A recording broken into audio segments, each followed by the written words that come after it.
Therapist Thrival Guide, where we cover all of the things that graduate school didn't teach you.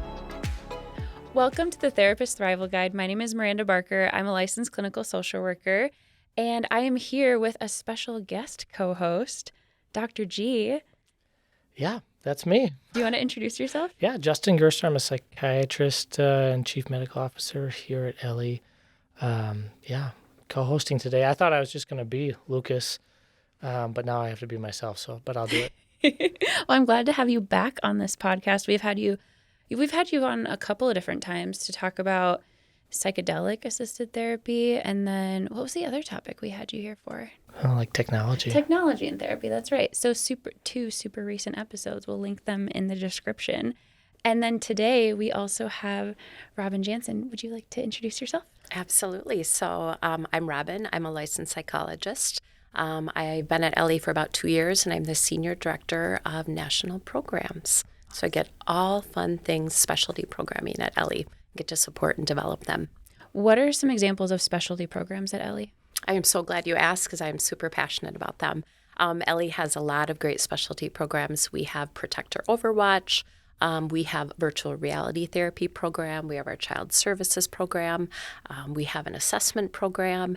And we are creating an IOP program, so a first episode psychosis IOP program. And IOP is really just kind of one step up from outpatient. So it's a way to get a little extra support, and then you can kind of step back down into outpatient when you're ready. And so what is the Protector Overwatch program? Protector Overwatch is a program that provides support to law enforcement, first responders, and their families. And it really just provides them with support to be able to do their job. They have a really tough job. So we provide wellness consults. We do critical incident debriefing. We do different groups. So it's just support for the ones that help take care of our communities. Awesome. Well, I'm so glad you're here. Thank you for joining us. I'm excited to be here. So today we are talking about obsessive compulsive disorder. And there have been a couple of different times that I've reached out to Robyn and said, who should I have on the podcast for this specific topic? And when I reached out to you on this one, you said, me. I love it. I love this topic. Yeah. What do you love about this topic? How did you get started in this work? So I think I got started in this work working with clients with eating disorders, and then kind of with clients with eating disorders, often there's that OCD component as well. So I found myself like, I got to figure out kind of how to get trained in this. How do I help people? And through different techniques, and I'm sure we're going to talk about ERP, exposure response prevention, which is one of my favorites. I've really found that treatment can be effective, and people that struggle with OCD are engaged, they're motivated, they want to get better, and that they can get better kind of quickly and have a better quality of life. And that's so cool as a therapist when you're able to see clients kind of get back to that quality of life that they deserve. Mm-hmm. So I think just kind of having that experience of working with clients alongside that journey and seeing them get better, it's really fulfilling. Awesome. And then we definitely wanted Dr. G to be on here as well, because this is a population that you're passionate about working with too. Do you want to say a little bit more? Very similar reasons. I mean, I think, OCD can be just so extremely debilitating for people, but it is very treatable, and you can make such progress, and then you see that, and just like, the reward pathway for that itself as a provider is super helpful. And being a child psychiatrist, obviously this comes up quite a bit. And so, but it's been, it's something that I think to start seems a little bit maybe out there for some people, but there's not that big of a jump to really having a full grasp of like understanding it, and like the treatments that work like are pretty linear, and then like it works, and it's a beautiful process. I love it. I have worked with one client in the past. He was an adolescent client that had previously been diagnosed with OCD. And I was really working with him and his family on like adoption trauma and kind of that aspect. But it did really whet my appetite, and I was really interested in like trying to understand more about OCD. And so I'm really excited to talk more about this today. Let's jump into what are the actual symptoms of OCD. What are some, we can talk about misconceptions. We can talk about how it's, thrown around way too much, but curious kind of just to start at the basics. Yeah, absolutely. So basics of OCD. It's a type of anxiety disorder. It is kind of this struggle when a person gets in this cycle of obsessions and compulsions. So obsessions and compulsions are really the hallmark of OCD.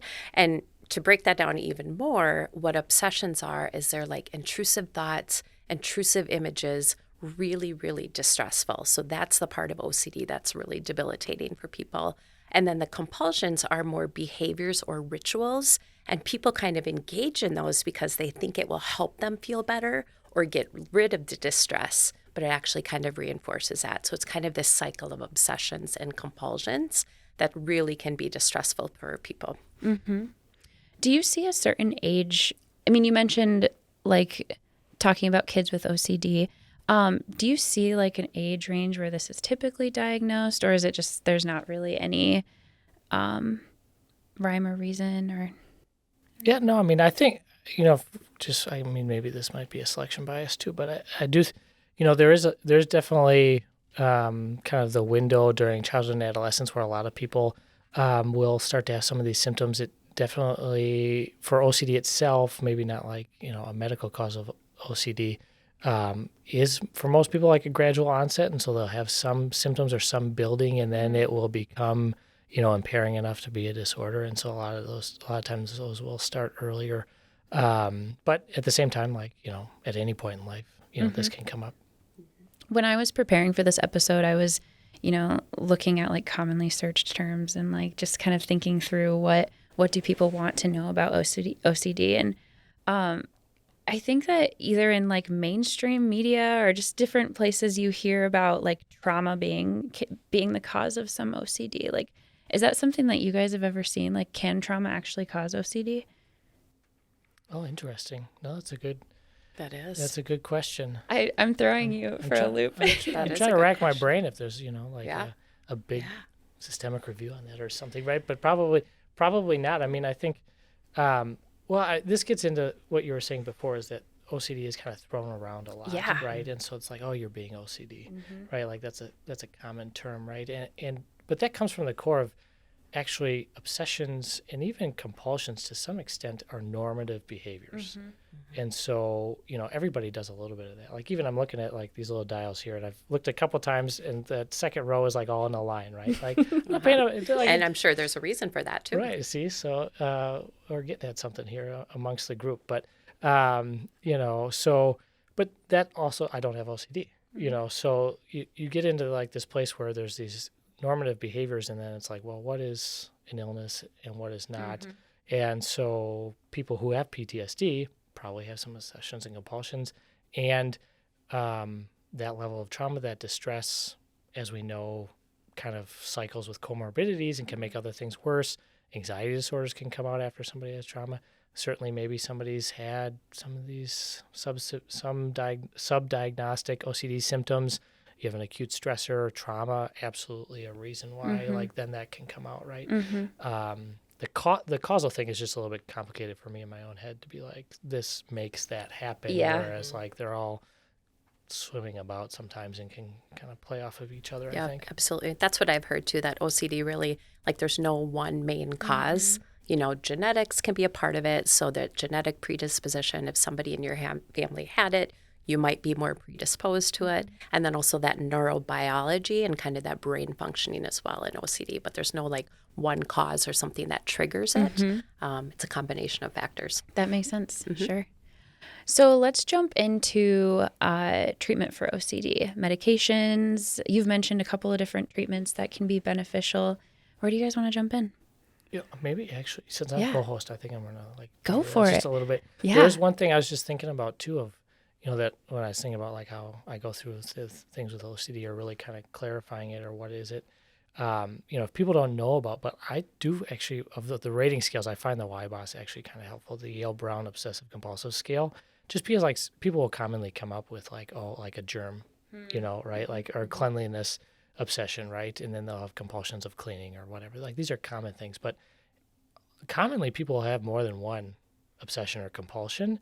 And the YBOS is just a really good scale. Like anybody who's like kind of tipping that off, like I just go through it with them, not so much to rate it out, but to like go through all of the questions and like commonly things that like oh yeah, I didn't talk about that, but I'm also doing this. Okay, Or so like what? yeah, Interesting. it goes through all the different categories, from like cleanliness is obviously a common one, but then order and numbers, but then, religious obsessions and, even sexual obsessions and other kind of repetitive behaviors. And they just kind of go through like just a ton of them. And it's just an easy way to go through it with clients to pick up on that other stuff that like might not come out right away. Yeah, I can definitely, if you have a link or something I can share in the description, I love being able to like give people actual concrete tools that they can be using in treatment. So that's really helpful. And the other kind of, this seems strange to clients, but once I explain it, they get it, is like, and this comes from the Y boss too, is like trying to judge severity by the time of day, the amount of time in the day that you spend on it. Yeah. So this is like, so I try to, so like think about all the times you're thinking about this or any of these things or engaging in the compulsions, and you pack it all into like one time, just continuous. Like how much time is that?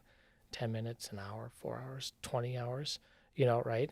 And 1 hour is kind of that tipping point of like OCD versus like not so much. But if you think about like 45 minutes thinking about obsessions or compulsions a day, that's still a lot of time, but it doesn't quite meet that criteria for OCD. So like that framework is helpful to judge things. And even though people might not think they're getting better, that's a good way of rating it. Like, you use the PHQ-9, right? And that's easy, but like there's not a good scale for that. But people might be like, yeah, spending 6 hours on this a day and now I'm at 3, so like that's a really good way to track things. Yeah, really measurable in that way. That makes sense. Yeah.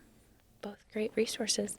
But anyways, now what to do with it, right? What to do? Should we talk about one of the treatments for OCD? Yeah. So the most evidence-based treatment for OCD is called exposure response prevention. I love it. I find it really fascinating. I actually had the opportunity to go to University of Pennsylvania and get trained on it by Edna Foa. And Edna Foa was kind of one of the founders, and she actually coined the term, I think it was like the 70s or 80s. So I had the opportunity to kind of train with her, and it's so cool when you are passionate and you can kind of meet the person that created a theory that you just resonate with. So that's probably part of my passion too. But exposure response prevention is really, it's an outpatient treatment. It's usually 12 to 20 sessions, once or twice a week.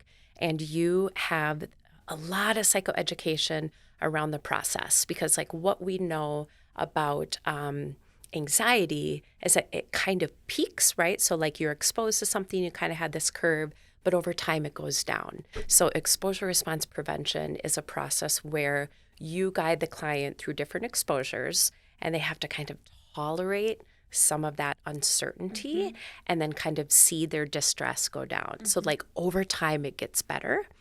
And just to break it down, I could talk about ERP forever, but we do imaginal exposures, we do in vivo exposures, and in vivo is actually doing it. So maybe we actually are going to go and touch a handle that might have a germ on it and kind of sit with that and tolerate that and kind of rank our distress level. And then in imaginal exposures are more where you kind of think them in your head, very visually, or you would write them down. And when you work with the client, kind of the therapist helps guide them. So we would say, where are you with your distress level? And they would kind of rank their distress level. And then you would keep kind of talking them through the exposure, have them continue to rank their level of distress, and the hope by the end of the exposure is that it actually decreases. Sometimes it does, sometimes it doesn't. But it's kind of that continued exposure and conversation around that situation or that object that evokes all of that anxiety. So it's a really, really cool process. I think it can be a little intense because you think about it, like I am asking a client to talk about the thing that freaks them out the most, that might cause them a panic attack. But that's where the education comes in, that like the more we talk about this, kind of the easier it gets, the more that you're able to kind of work this through and not have that other behavior or that other compulsive behavior to kind of follow it, then then it'll get better. So I think it's just a really interesting and fun process to see somebody make some progress on.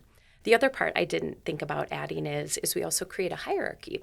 So kind of there's a hierarchy where they would maybe least to most feared, and you are never going to start with the most feared. Can you imagine the thing you fear the most? we're going to ask you to kind of do an exposure around that. No way. So you would start and kind of work your way up the hierarchy, and then the therapist facilitates those exposures from that hierarchy. And I think with each time and each exposure, actually you gain a little bit of confidence, which can be cool. Like we went through this one, which was really tough.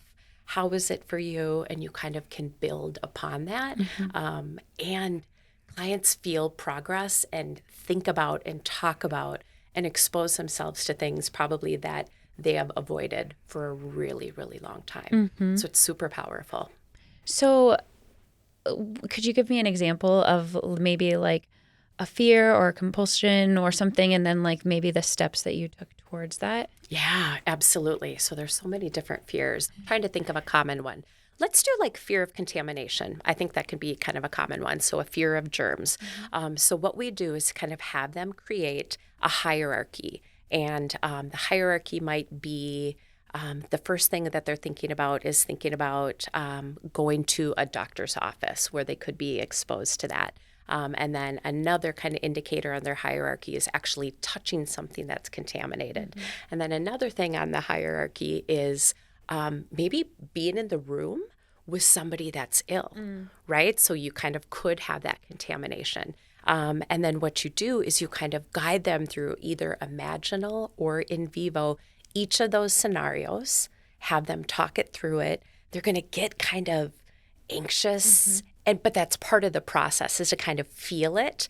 And then they use different techniques. They might use breathing techniques. We might use grounding techniques, but just to kind of feel that wave or that surge of anxiety, but then to know that it will come down is kind of part of that process. So usually I would say in a therapy session, you can talk through an exposure 20, 30 minutes.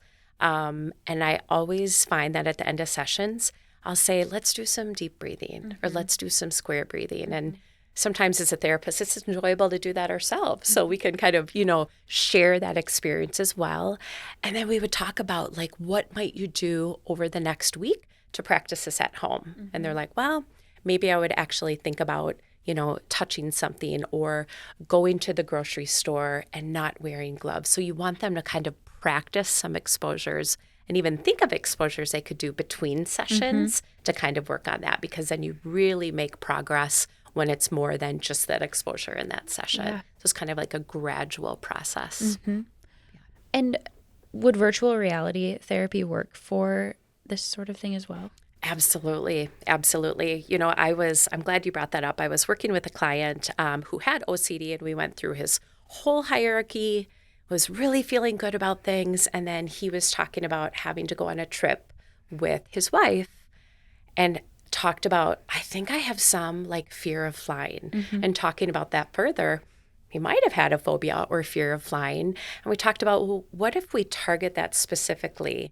And maybe we could through Imaginal, right? We could kind of talk through what it's like to get onto a plane and fly, or you could actually practice that more in vivo by virtual reality. So I referred him to Ellie because we have that virtual reality therapy program, and he was able to focus on that specific targeted behavior using the VR equipment and really feeling like he was on a plane, and then kind of came back to a session and talked to me about that. So it was a way to target a real specific fear and feeling it's almost like you're there. It's really cool. It's almost like you're in that exact setting. So it was really fun to kind of do that, ERP therapy, virtual reality therapy, and to kind of put that all together. And I think it's been really helpful for him to have that experience. Well, that's a great tool. It's nice how you can really, dial it in there, right? Yep. Like with real exposure, you're kind of limited to like what's accessible or what's actually there. Some things are like totally out there, like it's hard to get into the airport, right? I think it actually,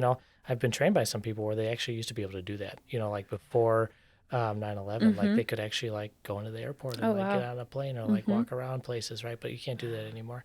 But you can really dial in because this exposure ladder or hierarchy, you really want to be in that zone where you get some distress, but it's not the red zone, right? So like you're making cognitive progress, and for some people you really have to break it down. Like this is a 3 and that's like a 6, like and like so you really got to be in that zone. And so virtual reality is a nice tool to really be able to dial into that place. and then just do it and do it and do it. And pretty soon what was at this level, Mm-hmm. was a 4, and now it's a 2. And now your 6s are 4s, and you can work on those, right? So it's just really, it's really great in that way. Yeah. So there's a couple of different therapies that use exposure therapy. How is ERP different? I think ERP is manualized. So actually there's kind of a protocol to it. So it's systematic where you would create the SUD scale, the hierarchy. So it is more kind of manualized. I think things like virtual reality might be like in addition to Yep. that. The other modality we didn't talk about is cognitive behavioral therapy. And ERP is actually a form of cognitive behavioral Okay. therapy. But that is really helpful as well because you kind of think of CBT as thoughts, feelings, behaviors. So if I can think differently about something, I might feel differently about something, and then I might do something differently or maybe not engage in a compulsive behavior. So it's kind of that connection between that as well. So there's a lot of different modalities. I do think they all have a lot of similarities, though. Sure. Even though they might have a different name, one might be in a manual, one might have worksheets. Like philosophically, they all have kind of the same end goal in mind, regardless of what it's called or what modality you're using. That makes sense. Yeah. And with OCD, it's also one of these things where some of the things that we treat and deal with, it's just like hard to explain, and we don't even know, and we don't necessarily know exactly what's going on with OCD, but it is a little bit easier to explain because it kind of hijacks this reward pathway, and so people can see that in their feeling cycle, right? So it's when you explain it to a client as, you have this intrusive thought, and they identify with the thoughts as being intrusive, so that's nice, right? It's as opposed to being kind of built into their ego. They identify them as being intrusive, and then they know that when they do the compulsion or they engage in some kind of behavior, they feel a little bit better right away. And you tell them about that's how your brain is working. Just like when you feel good doing anything else, right? You get that little reward pathway, and then the problem is that it goes away right away, right? So it's really short-lived. And then your brain knows the next time it has that intrusive thought, if it just pushes and pushes and pushes and pushes and you do it, it knows that reward pathway is on the other side of that. And patients really tend to get that explanation pretty well, and because that's exactly how they feel. And so it's a good way to align with the client in that way because you can explain it, they feel how you're talking, and it's a little bit more straightforward that way. So what are some different treatments that you're seeing in psychiatry and in medication management for OCD? Yeah, no, so on the OCD side of things, definitely starting with therapy because we know that it works really well. For clients who have like severe symptoms or have tried therapy and not getting the progress that they need, medication can be absolutely super helpful. There's been a lot of trials on OCD because it's kind of ripe for that. And Wait, say more. What do you mean? well, just because the way that you can define it and the symptoms are if you get to the point of diagnosis, then like if you're spending over an hour on your symptoms, then it's like there's a point of clarity there, right? And then the treatment progress can be pretty rapid, and so then you can see response rates, and so that's kind of ripe for studying a little bit. And it's disimpairing, so people know the importance of it, right? And so they've done the work, and so therapy and medication separately are effective, and the big trials tend to show that the combination can be a little bit more effective together. But medication-wise, basically what we would call antidepressants or SSRIs, serotonergic medications are kind of like the gold standard. This is something that's been a little bit of a shift maybe over 20 years. So originally clomipramine, which is a tricyclic antidepressant, was kind of like the gold standard that had some good trial data, and we still use that. But we've also found that like Prozac, fluoxetine, sertraline, Zoloft, and Luvox or fluvoxamine have been super helpful in this too, and their kind of side effects are much less. So we typically start there. The kind of thing with OCD is that medications typically take a little bit longer to work. And actually, the studies that they've done follow-up studies on, so 12-week study on medication, and they do a follow-up study, actually they find that people that stayed on the medication even did better after the 12 weeks. So it can take a long time, and it typically takes higher doses. So that's something that, you want to be sure that, the person that you're working with is really comfortable with that. Because whereas, the depression dose for fluoxetine per se might be 20 milligrams or 40 milligrams for an adult, not uncommonly, you're using 60 or 80 or even higher than that for OCD, and seeing progressive response with the dose increase. So It's interesting to me that for people who are diagnosed with OCD, it is an anxiety an anxiety disorder, and that's why those medications are helping. There's not like a separate type of medication. It's really just kind of falls under that group. yeah, no, I mean, this is kind of the complicating and probably a little bit controversial part of OCD is like it's different enough, but it's similar enough, right? So like when you see somebody that's like can't get anywhere because they, cannot go driving down the street without imagining that they've run somebody over. Like, that's OCD. At the same time, it's a normative behavior, and it links in with all these, with an anxiety spectrum, it links in with eating disorder, right? But, in the DSM-4, they did carve it out, or from 4 to 5. In 5, they carved it out. It's its own category of illness now, right? So, and it used to be just grouped in anxiety disorders. So it's like, how different is it? Not, but we know that the same pathway, the serotonergic pathway, is the most responsive, or is most helpful with medication. Why do you think they made that? I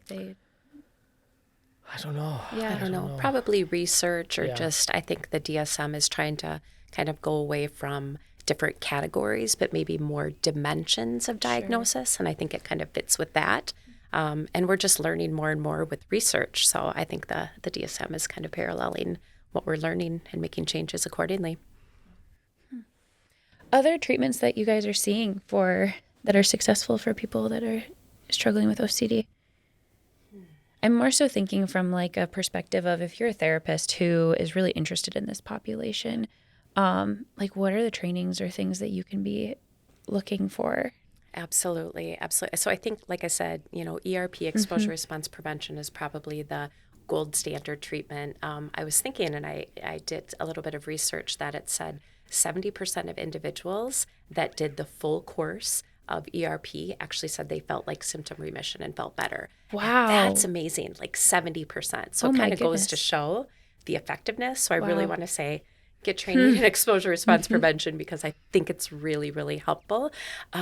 There's a variety of places that you can get that training. I had the opportunity to get like a 5-day in-person, become certified in ERP, but you also can go to, I think it's the International OCD Foundation website, and they have different training links. There's trainings online, but I definitely would say getting some of that additional training, but also don't forget some of the basics. I think, one of the things we were talking about as well is like, you don't have to always have that special training. If you were working with somebody with OCD, there's some of those foundational things we know about anxiety to help support them, that you don't have to kind of be this expert to provide treatment or care for someone. You can always get consultation and training.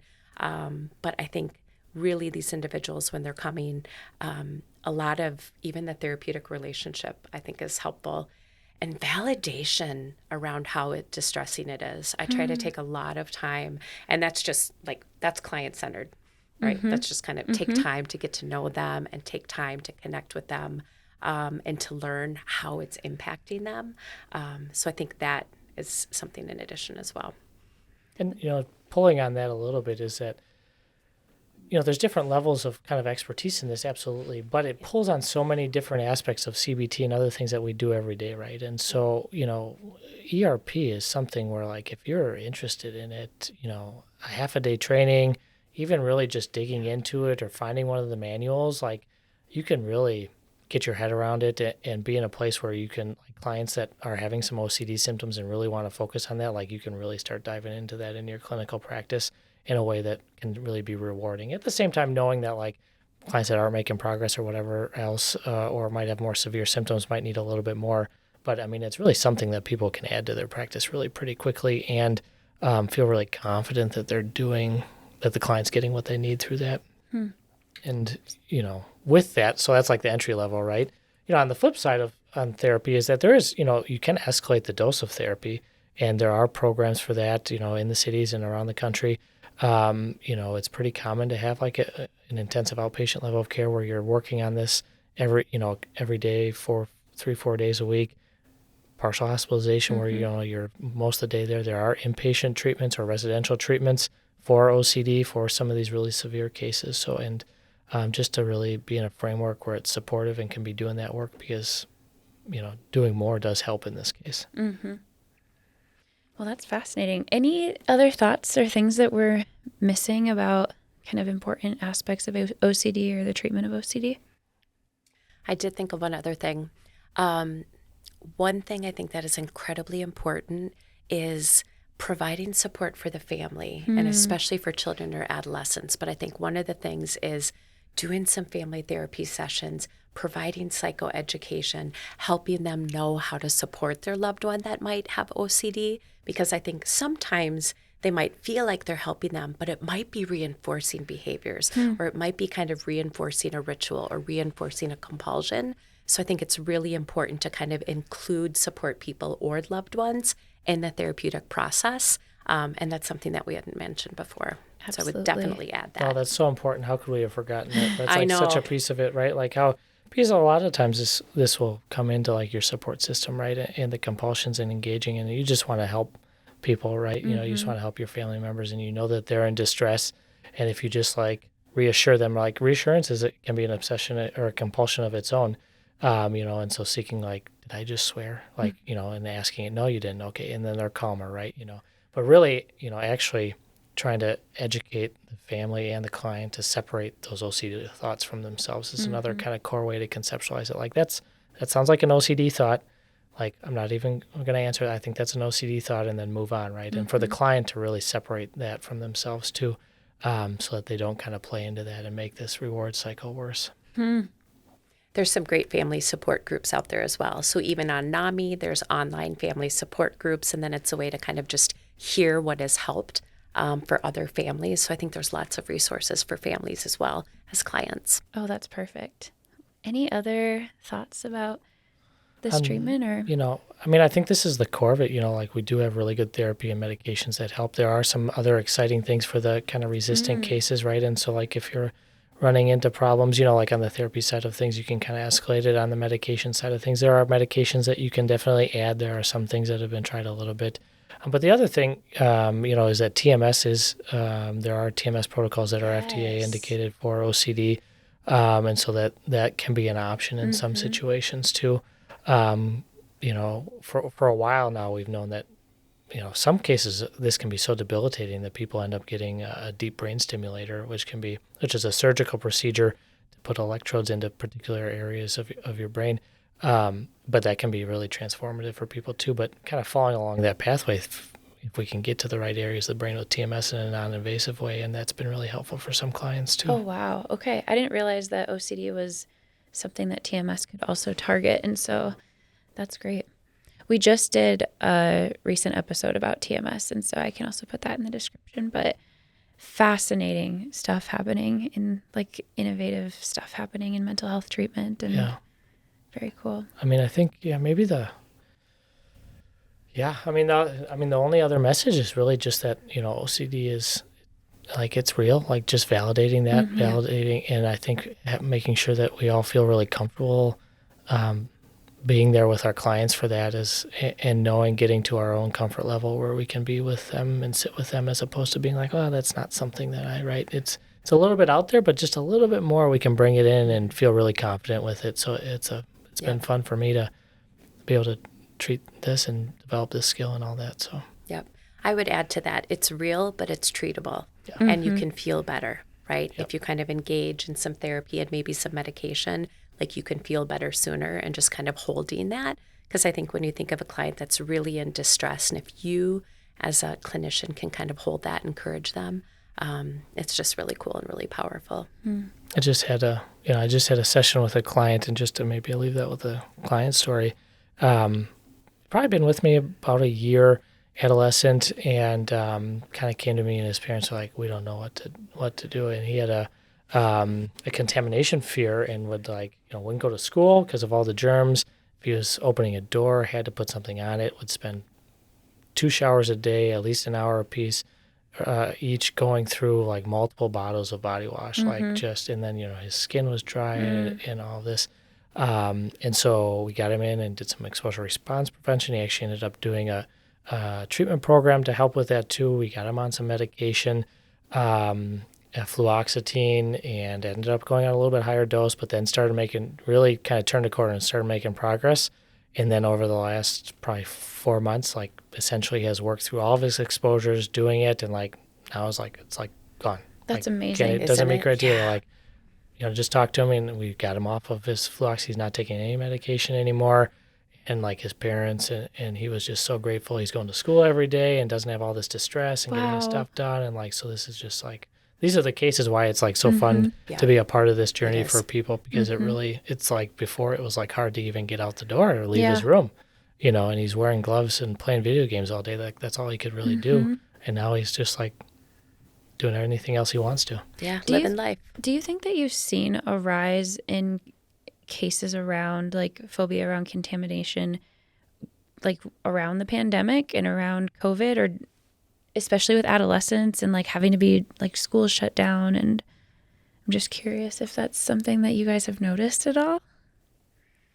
I mean, I've definitely seen it. I don't know if it would like ping on like, if we ran all the data, but it's Yeah. definitely, there have absolutely been cases who like clients who are like, maybe a little bit stressed out or preferred to like wash their hands a couple of extra times. And then like COVID hit and it's just like, Sure. yeah, absolutely. Totally shut them down. So one of these things, it's like, where you can probably have some of these symptoms, but then a big stressor, and COVID was a huge stressor, brought it out. I think COVID exacerbated everything. Yeah. We could probably do Absolutely. a whole podcast on like how it increased anxiety Yeah. and depression and isolation. So it just kind of really was challenging for a lot of people with mental health and kind of just, Oh, absolutely. yeah. Well, awesome. Thank you both so much for joining and talking more about OCD. And yeah, we'll have to have you back sometime, Robyn. I would love to be back. It was a lot of fun. And Dr. G, we'll have to have you be the Co-host. co-host again. This is great. Pretty soon, if you're out for vacation for a week, I'll just start Sounds having good. people in You'll here. sit over Yeah, right? Sounds great. Awesome. Thank you guys. Thanks.